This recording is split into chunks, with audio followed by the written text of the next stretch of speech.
بسم الله الرحمن الرحيم. إن الله وملائكته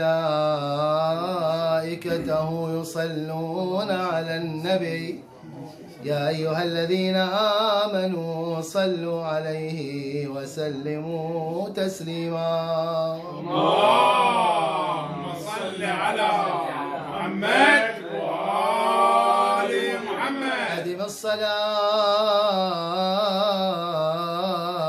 على النبي محمد فقبولها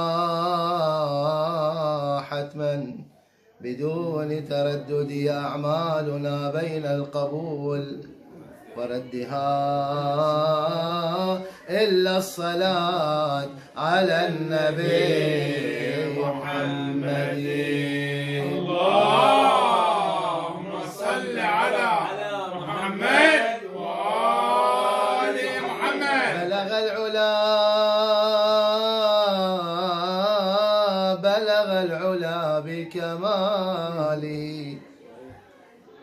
كشف الدجى بجماله، حسنت جميع خصاله. يا سامعين يا سامعات صلوا عليه وآله. اللهم صل على محمد وآل محمد.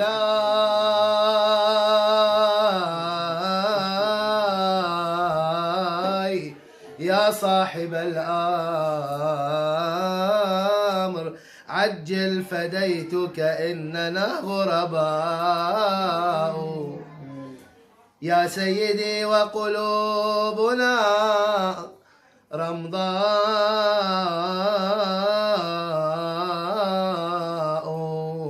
عجل فجمر الظلم ينهش دربنا،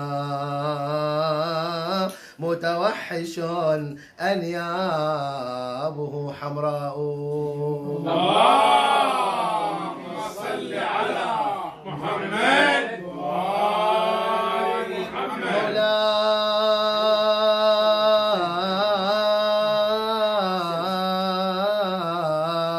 مولاي يا صاحب الزمان سيدي، عجل عجل فقد ظمأ الحسام، لضربه علوية ولها النفوس ظماء. اللهم صل على محمد وآل محمد. لتفجر الدنيا بزلزال الهدى، لتفجر الدنيا بزلزال الهدى، ويقام يوم الحشر وهو جزاء.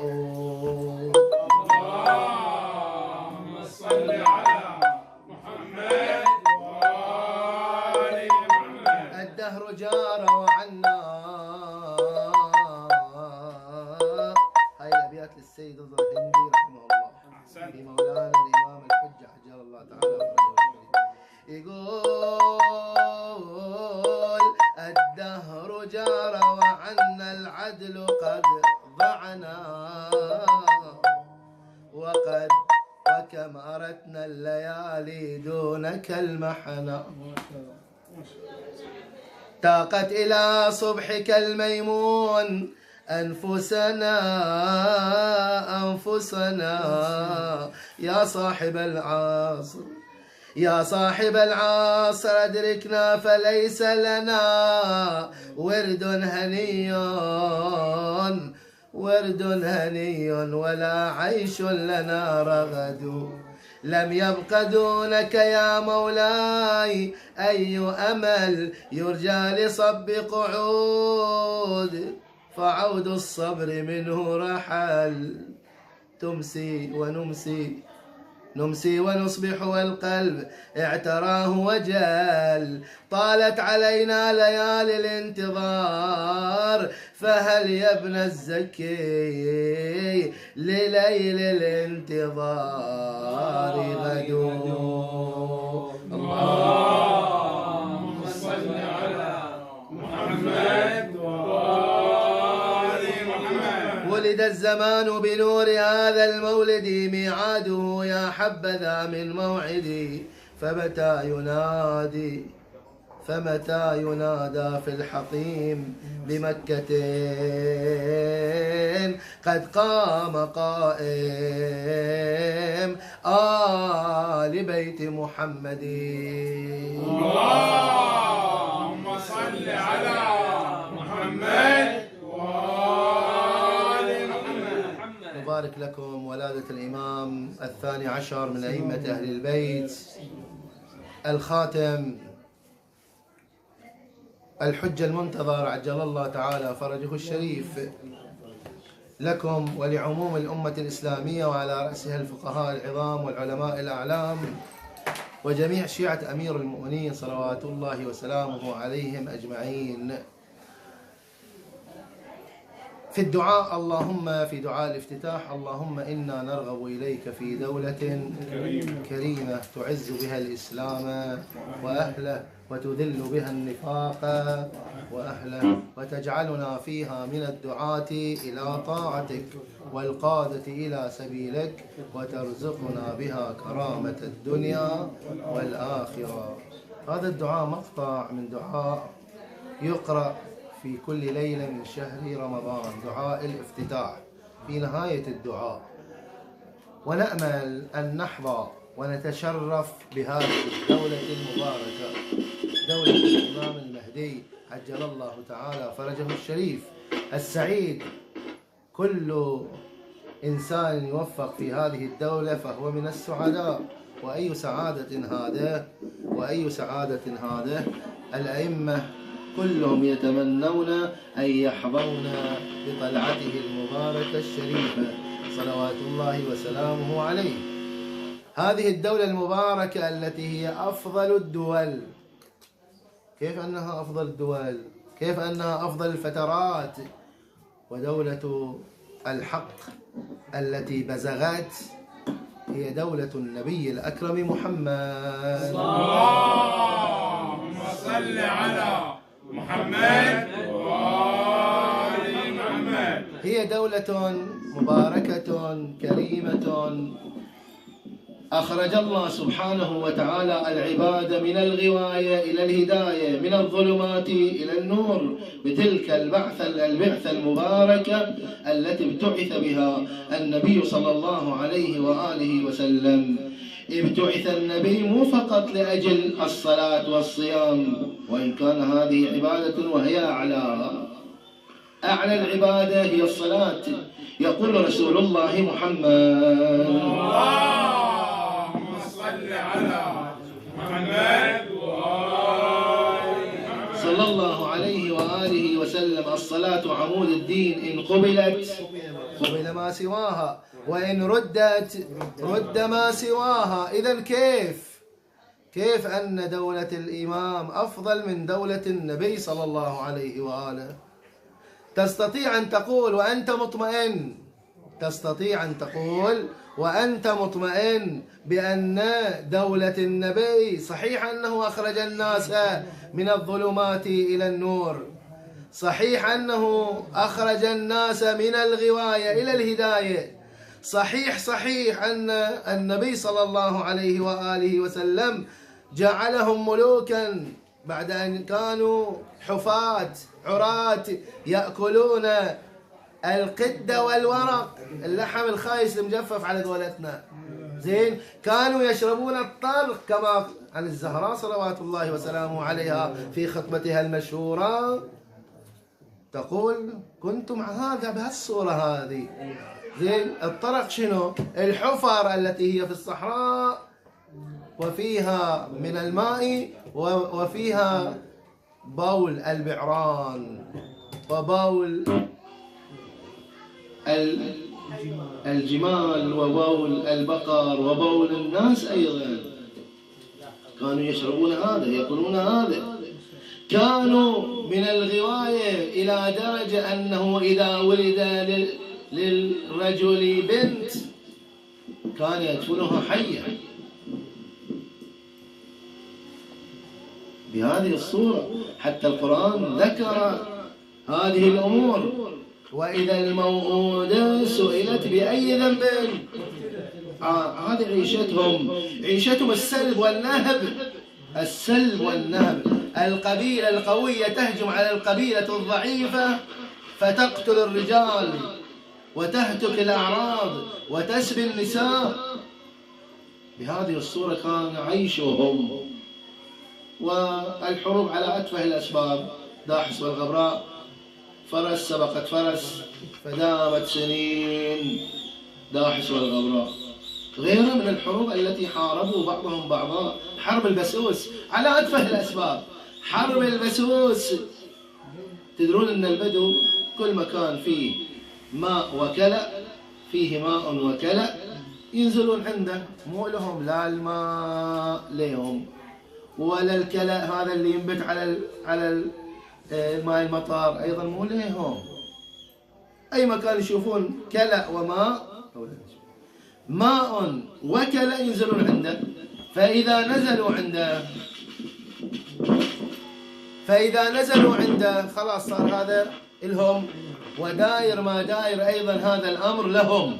بهذه الصورة اجت ناقة من قبيلة أخرى إلى هذه القبيلة، هذه جت تاكل من عشبنا، تشرب الماء، هذا يلزموا عليكم. ففوقها، أصاح واحد من القبيلة سهما فأصابها في ضرعها فاختلط اللبن، يعني الحليب يسمونه لبن في اللغة العربية، فاختلط اللبن بالدم من أثر ذلك السهم الذي رمي به في ضرعها.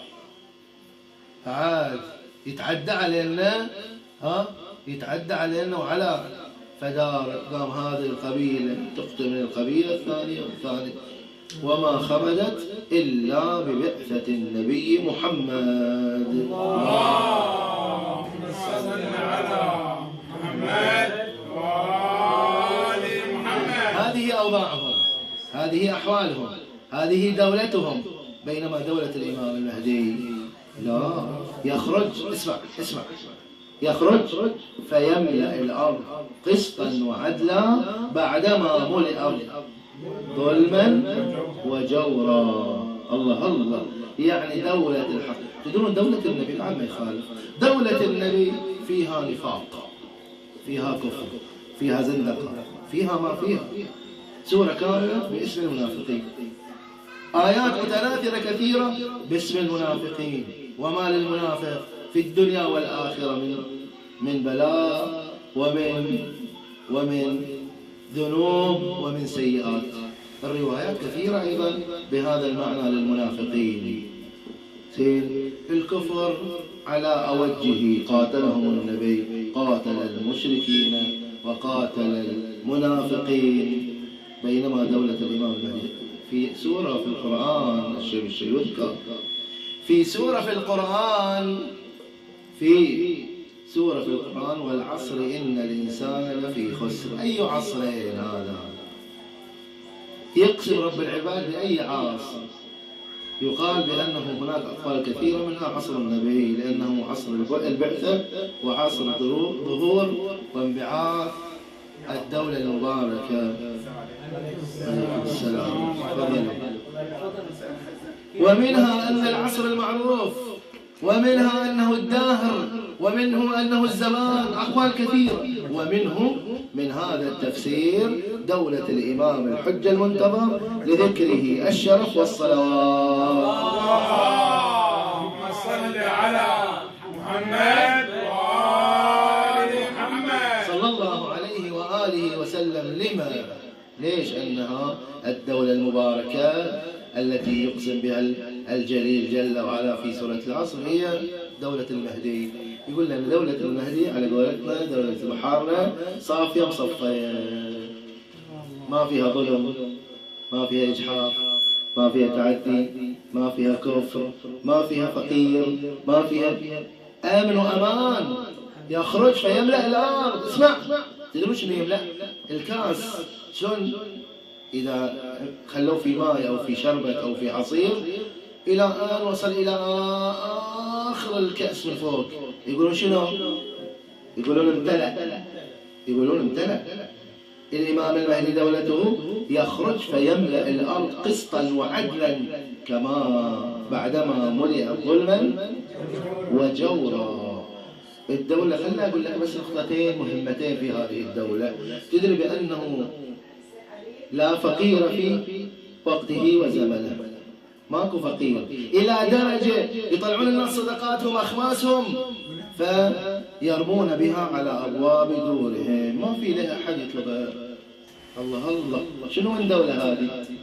ما في أحد يستلم يقول كلنا ما احنا محتاجين، مو محتاجين. بعد تخرج المرأة من المشرق إلى المغرب لوحدها في أمان. أجيب لك بعد مثال ثالث، يلا بعد مثال ثالث ما يخالف، هذا بخشيش. زين، تدري أنه يأمن الغنم مع الذئب، الشاة يمشي ويا الذئب وهو في أمان. شنو من دولة هذه؟ شنو من دولة هذه إلا إلى هذه الدرجة؟ الأمن والأمان والخير. الرواية، خلت لك الرواية، فإذا خرج قائم آل محمد، الروايات كثيرة. زين، تنبت الأرض خيراتها، كل الخيرات تطلع عليه، فما في واحد فقير، ما في واحد محتاج، ما في واحد يطلب، كل واحد يدور ناس يعطيه صدقات ما يحصل. إلى هذه الدرجة هذه الدولة المباركة. ولهذا نرى بأن الكل يتمنى، حتى أئمتنا، ترى شوف أئمتنا، ما نقول مساكين، احنا المساكين، أئمتنا عاشوا في ضيق، عاشوا في بلاء، عاشوا في محنة. إمامك الإمام الكاظم قبل كم يوم احنا عنده، ما نسأل المؤمنين وما نسألكم. تدرون بأن الإمام الكاظم كان ينقل من سجن إلى سجن. شوف شلون محنة الإمام. معروف أنه الإمام صلوات الله وسلامه عليه معروف السجين. تدرون بأن الإمام صلوات الله وسلامه عليه إلى درجة أنه عندما وضع عند السجان السندي والشاهك، هذا في طامورة يعني تحت الأرض، إذا أراد أن يتروح يجي إلى باب السجن أو إلى النافذة يتروح يشم هواء. شوف الهوان على الله. الدولة هذه يرفع السندي والشاهك يده ويلطم الإمام على وجهه، صور له الدرجة. فكل إمام من أئمتنا يتمنى أن يكون في دولة الإمام الحجة القائم لذكره الشرف والصلوات. اللهم صل على محمد وآل محمد.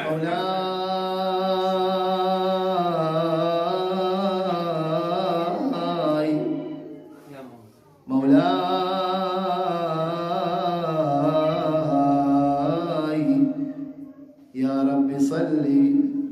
يا رب صل على الإمام المنتظر، نجم الهدى والكوكب الثاني عشر، القائم المهدي والخلف الذي سيعيد دين الله ما بين البشر. صلوا على آبائه لمحمد ما نورت شمس وما بزغ القمر. اللهم صل على محمد وآل محمد. أفلح من على المهدي صلى، العلم المنصوب إذ تعلى، ومن على آبائه جميعا كان يصلي ولهم تولى. ما غشي الليل على مساء وكلما النهار قد تجلى. اللهم صل على محمد وآل محمد. يا من يحب المصطفى المصطفى، بس اللي يحب المصطفى يتحجى. يا من يحب المصطفى رسوله وعترة الهادي من البتولة، صل على المهدي يا إلهي واجعل به، رفع يدك، واجعل به صلاتنا مقبولة. اللهم صل على محمد وآل محمد. مولاي يا سيدي يا سيدي، مولاي يا سيدي، متى ننظر إلى طلعتك المباركة فتنجلي عنا الهموم والغموم. سيدي قبل البادرس شوية نفرح فرح قلوبنا، والله إن شاء الله يفرج عن إمامنا صاحب العصر والزمان وعن شيعته ومواليه ومحبيه. شيل الله يا المنتظر، شيل الله يلي أرواح البشر كلها فداء، شيل الله يا المنتظر، شيل الله يلي أرواح البشر كلها فداء. ما يخالف، اسمع مرة واحدة. شيل الله يا المنتظر، شيل الله يلي أرواح البشر كلها فداء، شيل الله يا المنتظر، شيل الله يلي أرواح البشر كلها فداء، شيل الله يا المنتظر، شيل الله يلي أرواح البشر كلها فداء. بعد مرة اسمع. شيل الله يا المنتظر، شيل الله، شيل الله يا المنتظر، شيل الله يلي أرواح البشر كلها فداء، شيل الله يا المنتظر، شيل الله، شيل الله يا المنتظر، شيل الله يلي أرواح البشر كلها فداء. عطنا من خيرك يا ميزاب الندى، يلي عطنا من خيرك يا ميزاب الندى، شيل الله يا المهدي يا شمس الهدى، سيدي طال المدى وزاد الصدى، سيدي طال المدى وزاد الصدى، يمتى جودك يغمر الدنيا نداء، شيل الله يا المنتظر، شيل الله. بعد وحدة. شيل الله يا المنتظر، شيل الله يلي أرواح البشر كلها فداء. عيني عمي بلا يا نورك سيدي، يا الذي به انتهى وبه ابتدى، كلنا نتمنى نروح ونغتدي، كلنا نتمنى نروح ونقتدي، والساعة يوم اللي يرانا ونرى، شيل الله يا المنتظر، شيل الله، شيل الله، شيل الله يا المنتظر، شيل الله يلي أرواح البشر كلها فداء. يا أبو صالح متى يا الغايب متى، يا أبو صالح متى يا الغايب متى، يلي شوفت الجنة شوفته، كل من يتابع إمام بدنيته، كل من يتابع إمام بدنيته، وإحنا دنيا وآخرة نبقى معاه، شيل الله يا المنتظر، شيل الله، بعد شيل الله يا المنتظر، شيل الله يلي أرواح البشر كلها فداء. نلتمس منا منك فرجنا نلتمس يلتضوي باكر بهدي الأمس ألف صلى الله وسلم يا الشمس ألف صلى الله وسلم يا الشمس ويا نجمنا اليغمر العالم سناش شيل الله يا المنتظر شيل الله شيل الله يا المنتظر شيل الله يلي أرواح يلي أرواح البشر كلها فداء غيبتك طالت علينا غيبتك طالت علينا غيبتك كحل عيون البشر من طلتك يوم تنشر بالعدالة رايتك يوم تنشر بالعدالة رايتك صبحك يجللنا نوره ما حلا شيل الله يا المنتظر شيل الله شيل الله شيل الله يا المنتظر شيل الله يلي أرواح البشر كلها فداء والله مهدي أريد أسمع منك مهدي يا من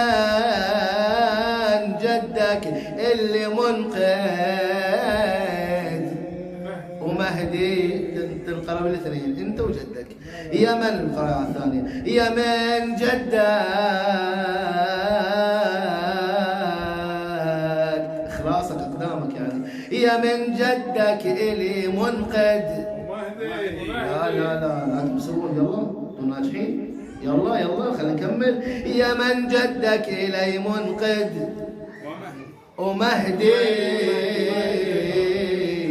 بعد اللي اسمع من عندك يا من جدك الي منقذ ومهدي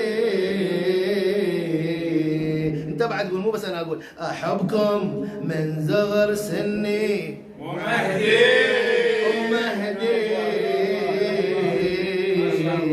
احبكم انت بعد تحبه احبكم سيد انت اكيد تحبه بعد جدك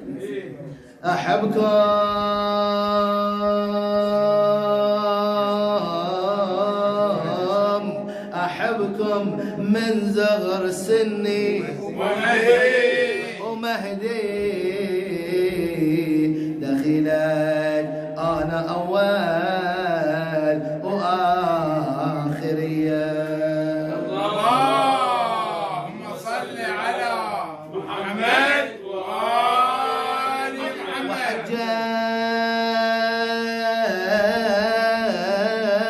وحجة الجفاكم يا عذر عندك وحجة الجفاكم يا عذر عندك وحجة حبكم بيت طوفنا وحجة الله يزركم كلكم ان شاء الله الحج نساء ورجال اللي داخل واللي برا كلكم اللهم ارزقنا حج بيته الحرام في عامنا هذا وفي كل عام والله وحجة الجفاكم يا عذر عندك وحجة حبكم بيت طوفنا وحجة محمد قائم مهدي وحجة اسمك بالضمير في الضياء اسمك بالضمير اسمك بالضمير في الضياء اسمك بالضمير في الضياء اسمك بالضمير في الضياء اسمك بالضمير في الضياء اللهم صل على محمد وآل محمد اللهم صل على محمد وآل محمد محمد. اللهم صل على الرسول وعلى الزهراء البتول وعلي فحل الفحول والحسن والحسين وأولاد الحسين. يا مستمعي النظام صلوا على البدر التمام محمد صلى الله عليه وآله وسلم. روي عن حكيمة بنت أبي جعفر الجواد أنها قالت بعث إلي أبو محمد الحسن بن علي ابن النبي محمد صلى الله عليه وآله وسلم.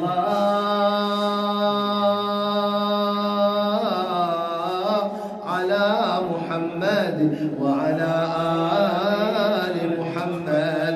قالت بعث إلي الإمام أبو محمد الحسن بن علي عليهما السلام فقال يا عم اجعلي إفطارك الليلة عندنا فإنها ليلة النصف من شهر شعبان فإن الله تبارك وتعالى سيظهر في هذه الليلة الحج المنتظر ابن النبي محمد صلى الله عليه وآله وسلم وهو حجته في أرضه وسمائه.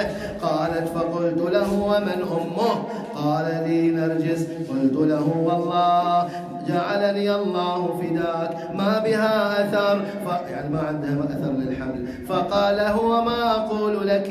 قالت فجئت فلما سلمت وجلست جاءت تنزع خفي وقالت لي يا سيدتي كيف أمسيت؟ فقلت بل أنت سيدتي وسيدة أهلي.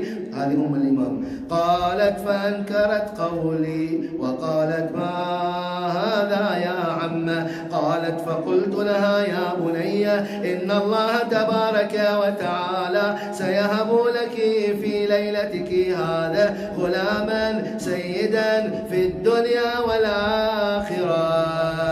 أفلح من يصلي على الرسول وعلى الرسول. يا مستمعين النظام صلوا على البدر التمام محمد صلى الله عليه وآله وسلم. قالت فجلست واستحييت فلما فرغت من صلاة العشاء الآخرة أفطرت وأخذت مضجعي فرقدت فلما أن كان في جوف الليل قمت إلى الصلاة ففزعت من صلاتي وهي قائمة ليس بها حادث ثم جلست معقبة أو جلست معقبة ثم اضطجعت ثم انتبهت فزعا وهي راقدة ثم قامت فصلت. قالت حكيمة فدخلت الشكوك فصاح بي أبو محمد صلوات الله وسلامه عليه من المجلس فقال لا تعجلي يا عمه فإن الأمر قد قرب. قالت فقرأت ألف لام ميم السجدة وياسين فبينما أنا كذلك إذ انتبهت فزعت فوثبت إليها فقلت اسم الله عليك ثم قلت لها تحسين شيئا؟ قالت نعم يا عمه. فقلت لها اجمعي نفسك واجمعي قلبك فهو ما قلت لك. قالت حكيمة ثم أخذتني فترة وأخذتها فترة فانتبهت بحس سيدي ومولاي فكشفت الثوب عنه فإذا به ولد ساجدا. أفضل الصلاة والسلام عليك يا رسول الله محمد وآل محمد صلوات. صل على محمد علي بن أبي طالب صلوات ربي على فاطمة الزهراء صلوات ربي على الحسن والحسين صلوات ربي على زين العابدين محمد الباقر صلوات ربي على جعفر الصادق صلوات ربي على موسى الكاظم صلوات ربي على علي الرضا صلوات ربي على محمد الجواد صلوات ربي على علي الهادي صلوات ربي على الحسن العسكري صلوات ربي عليه صاحب العصر والزمان إلهي عجل فرجه صاحب العصر والزمان إلهي عجل فرجه صاحب العصر والزمان إلهي عجل فرجه والحضور بيض الله وجهه والشيخ بيض الله وجهه إلهي بالحجة إلهي بالحجة إلهي بالحجة فرج عن الحجة فرجه فرج لنا وللمؤمنين والمؤمنات اللهم بحقه وبحق آبائه أعد علينا هذه الذكرى في خير وعافية يا رب العالمين اللهم بحقهم اقض حوائجنا يسر أمورنا سهل مطالبنا اشف مرضانا داوي جرحانا فك أسرانا انصرنا على من عادانا يا كريم جماعة الحضور اللهم احفظهم فردا فردا اقض حوائجهم يا رب العالمين ورحم الله من يقرأ سورة المباركة الفاتحة إلى العلماء الأعلام فقهاءنا إلى سادتنا إلى قادتنا إلى المؤمنين والمؤمنات والدينا ووالديكم قبل الصلاة على محمد وآله